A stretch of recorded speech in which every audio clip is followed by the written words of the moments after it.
Saurabh Baghel, guest teacher English subject, government MLB girls school Bhind. हमारे समस्त staff और प्राचार्य महोदया की तरफ से सभी एग्ज़ाम देने वाले स्टूडेंट्स को कॉन्ग्रेचुलेशंस और बेस्ट ऑफ लक। सभी अपने मुकाम पर कामयाब हो, ऐसी मेरी प्रार्थना है परमात्मा से। प्यारे बच्चों, जैसा कि आपके एग्ज़ाम अभी चल रहे हैं, कुछ पेपर तो आपके हो गए हैं और कुछ पेपर आपके शेष हैं। मैंने लेट वीडियो बनाया, किंतु अभी आपके जो पेपर रह गए हैं उनके लिए मैं कुछ अपने अनुमान के अनुसार आपको टिप्स दूंगा।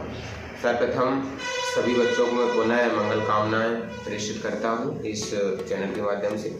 प्यारे बच्चों, जैसा कि आपके एग्ज़ाम चल रहे हैं और कुछ पेपर आपके रह गए हैं, तो मैं अपने अनुमान, अपने ज्ञान के अनुसार आपको कुछ टिप्स देना चाहूँगा।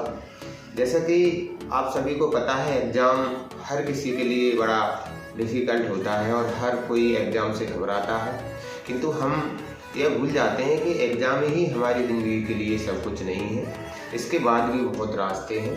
हमें अपने जो भी अपनी परीक्षा है बड़े शांत मन से खुश होकर देनी है और हमें इससे यह नहीं घबराना है कि हमें सफलता मिलेगी या असफलता मिलेगी। हमें अपना पूरा 100% देना है। सफलता असफलता तो फिर परमात्मा के हाथ में है।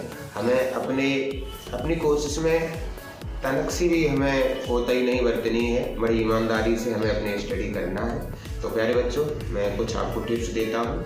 जैसा कि आपके एग्ज़ाम चल रहे हैं, तो सर्वप्रथम मैं आपसे कहूँगा कि आप सबसे पहले अपना रहन सहन और खान पान बदलें। जब तक हमारे एग्ज़ाम चलते हैं तब तक हम कोई बाहर का भोजन नहीं लेंगे। तला भुना, मैदा से बना हुआ, हम सुपाच्य और संतुलित भोजन ही करेंगे, क्योंकि कहते हैं जैसा खाओगे अन्न वैसा बनेगा मन। तो हमें एक संतुलित आहार लेना है, दाल रोटी सब्जी के साथ। हमें बाहर की चीज़ें सेवन नहीं करनी है और हमें ऐसे माहौल में रहना है कि जहाँ पर हम पूरी तरह से प्रसन्न रहें, हम तनाव मुक्त रहें। तो कहीं ना कहीं हमें, अगर हम तनाव में ग्रसित हो जाते हैं, तो थोड़े समय के लिए हमें मनोरंजन का भी साधन ले लेना चाहिए और हमें कुछ गेम्स भी खेलना है इस समय, जिससे हमारा मन पूरी तरह से प्रफुल्लित रहे। तो प्यारे बच्चों, सबसे पहला हमें क्या करना है कि संतुलित आहार लेना है और सबसे बड़ी बात यह है कि हमारे दिमाग के लिए नींद भी बहुत ज़रूरी है। तो हमें भरपूर नींद भी लेना है, जिससे कहीं ना कहीं हम जो याद करते हैं वो पूरी तरह से हमें याद बना रहे।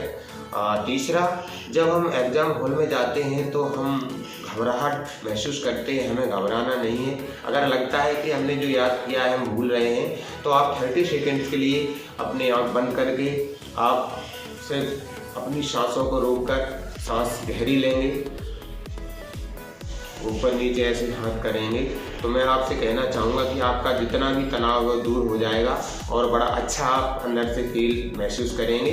अब इसके बाद जैसे ही हमें कॉपी मिलती है जिस पर हम आंसर अपने करते हैं, तो उस कॉपी पर हमें बड़ी सावधानी पूर्वक, बड़े अच्छी राइटिंग में सबसे पहले जो हमें याद है उन क्वेश्चन को हमें करना चाहिए और बड़ी प्रसन्नता पूर्वक हमें अपना एग्ज़ाम देना चाहिए। और उस समय हमें पूरा फोकस उस आंसर शीट पर रखना चाहिए जिस पर हम लिख रहे हैं। और लिखते समय हमें विशेष ध्यान रखना चाहिए कि हमारी जो समय की शब्द सीमा है, उस शब्द सीमा के 10-5 मिनट पहले हम अपना पेपर को पूरा कर लें, जिससे कुछ हमारी कमियां रह गई हैं तो 10-15 मिनट में हम पुनः उसको सुधार कर सकें।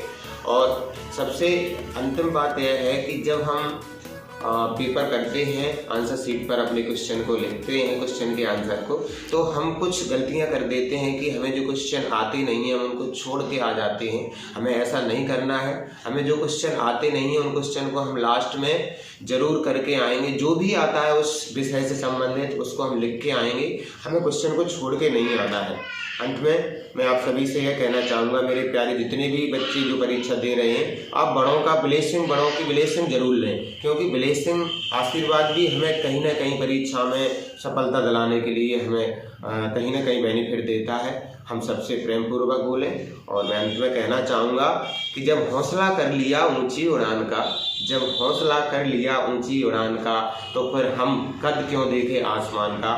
मैं सभी बच्चों को पुनः अपने विद्यालय समस्त स्टाफ की तरफ से पुनः शुभकामनाएं प्रेषित करता हूं। जय हिंद, जय भारत। बच्चों, best of luck, all the best.